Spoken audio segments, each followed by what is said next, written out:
નમસ્કાર કલમ યુદ્ધ સમાચારની સાથે હું છું આપની સાથે પાયલ બામભણિયા। તો જોઈએ આજના મહત્વના સમાચારમાં। ખાનું ખાલી છે તો એ ખાના ખાલીનો અર્થ એ નથી કે હું 12માં હાજર થયો છું પરંતુ મને પ્રમોશન નથી આપવાનું એટલે મારું નામની સામે ખાના ખાલીનો અર્થ એ છે કે જે કોન્સ્ટેબલોએ સીસીસીનું સર્ટિફિકેટ જમા નથી કરાવ્યું એ કોન્સ્ટેબલોનું ખાનું ખાલી રાખેલ છે, જેથી કરીને એને બઢતી આપતા પહેલાં સીસીસી જમા કરાવી દેવામાં આવે। ત્યાર પછી બહુ મહત્ત્વની વાત છે, છેલ્લા ફકરામાં માનની પોલીસ અધિકારીશ્રીએ લખ્યું છે કે સ્પષ્ટ રીતે જણાવવાનું કે ગોપાલ ઇટાલિયાને હેડ કોન્સ્ટેબલ તરીકે બઢતી આપવામાં આવેલ નથી। સોશિયલ મીડિયામાં ચાલતા આ મેસેજ ખોટા અને તથ્યવિહીન છે। આ ગોપાલ ઇટાલિયાએ પોસ્ટમાં જે પત્ર મૂકેલ છે તે વ્યવસ્થિત વાંચેલ નથી। મારું એવું જ માનવું છે કે અમદાવાદ શહેર પોલીસના અધિકારીએ પત્ર વ્યવસ્થિત વાંચેલ નથી। હું એ જ કહું છું જે એ કહે છે, અમારા બંનેનું કહેવાનું એક જ છે કે એણે પત્ર વ્યવસ્થિત વાંચેલ નથી।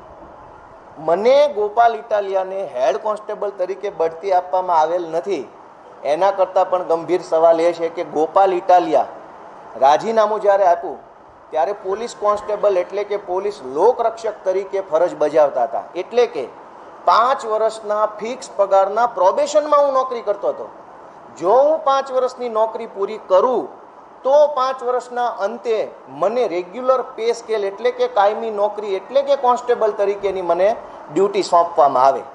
હું જ્યારે રિટાયર્ડ થયો મેં રાજીનામું આપ્યું ત્યારે હું કાયમી નોકરીના કોન્સ્ટેબલ તરીકે ફરજ નહોતો બજાવતો, પરંતુ 5 વર્ષના ફિક્સ પગારના કર્મચારી તરીકે નોકરી કરતો હતો। મેં 5 વર્ષ પૂરા કર્યા જ નથી પોલીસ ખાતામાં, એટલે મને કાયમી કર્મચારી તરીકે કોન્સ્ટેબલનું ક્યારેય પણ ડ્યુટી મળી જ નથી।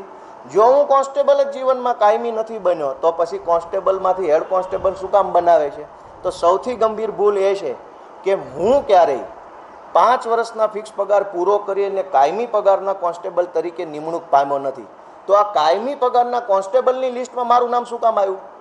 હું હેડ કોન્સ્ટેબલ બન્યો ના બન્યો છોડી દો, પણ મને કાયમી પગારનો કોન્સ્ટેબલે બનાવી દીધો છે। મેં 2015માં રાજીનામું આપ્યું છે। મારી સાથેના તમામ લોકરક્ષકો 5 વર્ષના ફિક્સ પગારવાળા લોકરક્ષકો છે એને 2017માં કાયમી પગારના કોન્સ્ટેબલ બનાવવામાં આવ્યા। તો 2017માં હું નોકરીમાં જ નહોતો, છતાંય મારું નામ કાયમી પગારના કોન્સ્ટેબલોના લિસ્ટમાં કેવી રીતે આવી ગયું? હવે સૌથી મહત્વની અને ગંભીર બાબત પ્રત્યે ધ્યાન દોરું કે ગોપાલ રાજકારણ થઈ ગયું, 8 પાસ ગૃહમંત્રી, એ બધો સવાલો છોડી દઈએ, કંઈ વાંધો નહીં।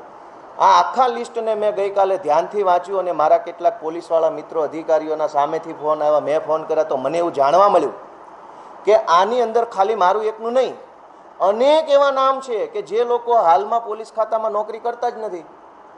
4-5 વ્યક્તિ એવા નામ છે કે જે હાલમાં પોલીસ ખાતામાં તો છે પણ કોન્સ્ટેબલ નથી, પીએસઆઈ છે, પીઆઈ છે અથવા એએસઆઈ છે। જે માણસે કોન્સ્ટેબલમાંથી રાજીનામું મૂકી એએસઆઈની કે પીએસઆઈની ભરતીમાં પાસ થઈ અને અમદાવાદ સિવાયના જિલ્લામાં પીએસઆઈ બની ગયા છે, એનું નામ અમદાવાદના કોન્સ્ટેબલના લિસ્ટમાં કેવી રીતે આવ્યું?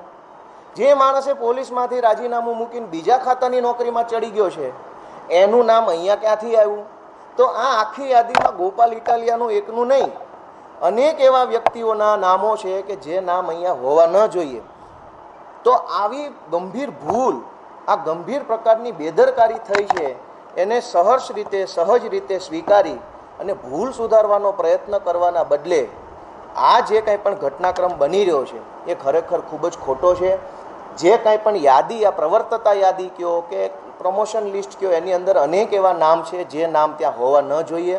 હવે હજુ એક મહત્વનો પ્રશ્ન કે જો પોલીસે આપેલી પ્રેસ નોટ સાચી માની લઈએ કે 2012માં ગોપાલ ઇટાલિયા પોલીસ ખાતામાં જોડાયા માટે એમનું નામ આ લિસ્ટમાં છે, તો 2016માં હું મહેસૂલી ક્લાર્ક તરીકે જોડાયો હતો, તો શું હવે ક્લાર્કના પ્રમોશનની યાદીમાં મારું નામ રહેશે? શું હું નોકરી છોડી દીધા પછી દર 10 વર્ષે પ્રમોશનના લિસ્ટો બહાર પડશે, દર 10 વર્ષે મારા નામ લિસ્ટમાં રહેશે? તો આ એક ગંભીર પ્રકારની બેદરકારી છે કે હું નોકરી છોડી દીધાના 10મા વર્ષે પ્રમોશનની યાદીમાં મારું નામ છે, હું ફૂલ પગારનો કાયમી નોકરીનો કોન્સ્ટેબલ નહોતો બન્યો, ફિક્સ પગારનો કોન્સ્ટેબલ હતો, છતાંય મારું નામ ફૂલ પગારના કોન્સ્ટેબલમાં છે। જે લોકો હાલમાં પીએસઆઈ બની ગયા છે એના નામે કોન્સ્ટેબલ તરીકે ચાલુ છે, જે લોકો એએસઆઈ બની ગયા છે એના નામે કોન્સ્ટેબલ તરીકે ચાલુ છે। તો આ એટલી ગંભીર બેદરકારી હોવા છતાંય માનનીય નાયબ પોલીસ કમિશનર કંટ્રોલ રૂમ અમદાવાદે જે ખુલાસો આપ્યો છે, સ્વાભાવિક છે કે રાજકીય દબાણ કર્યું હશે, કોઈએ એને 8 પાસની ઓફિસમાંથી ફોન કર્યા હશે કે ખુલાસો કરી દો એટલે કર્યો હશે. પણ હું અમદાવાદ પોલીસનો આદર કરું છું, હું આભાર પણ માનું છું કે અમદાવાદ પોલીસે મારું ઘડતર કર્યું છે. પરંતુ આ જે બેદરકારી છે એ ખૂબ જ અયોગ્ય છે. આવી રીતે જો ખોટા નામો પોલીસના લિસ્ટમાં હશે તો ગોપાલ ઇટાલિયા તો જાણીતો ચહેરો છે એટલે ઠીક છે, કશો વાંધો નહીં આવે. પણ કોઈ રમેશ કે છગનનું મગનનું નામ આમાં આવી જાય પ્રમોશનમાં અને મળતા ભળતા નામવાળો છગન પોલીસ સ્ટેશને જઈને હાજર થઈ જાય કે લો સાહેબ હું આવી ગયો, મારું નામ લિસ્ટમાં છે, તો કેટલી મોટી બેદરકારી અને કાયદો વ્યવસ્થાની કેવી મોટી સમસ્યા ઊભી થાય. તો આ બાબત પ્રત્યે ગુજરાતની જનતાનું, ગુજરાતની સરકારનું, મારા સન્માનની પોલીસ વિભાગનું ધ્યાન દોરવા માગું છું કે આની અંદર કંઈક સુધારો થાય, ડિજિટાઇઝેશન થાય અને રેકર્ડને ટાઈમ ટુ ટાઈમ અપગ્રેડ કરવામાં આવે, ટાઈમ ટુ ટાઈમ એને આધુનિક રીતે સાચવવામાં આવે. Thank you. હવે એના ઉપર તો હું કંઈ કહી શકું નહીં, પણ આ જે લોકોના નામ ડબલ જો એવા નામ છે કે કોન્સ્ટેબલના લિસ્ટમાં નામ છે ને હાલમાં એ ભાઈ પીએસઆઈ છે, કોન્સ્ટેબલના લિસ્ટમાં નામ હોય એ ભાઈ હાલમાં એએસઆઈ છે અને પ્રમોશનથી નથી થયા. એ તો નવી પરીક્ષા આપી, નવી પરીક્ષા પાસ થઈને નિમણૂક મળી છે એટલે જૂની જગ્યાએ રાજીનામું જ આપવું પડે. એને કોન્સ્ટેબલમાંથી પીએસઆઈ બનો તો કોન્સ્ટેબલમાં રાજીનામું આપવું પડે ને પછી પીએસઆઈમાં જોઈન કરવું પડે.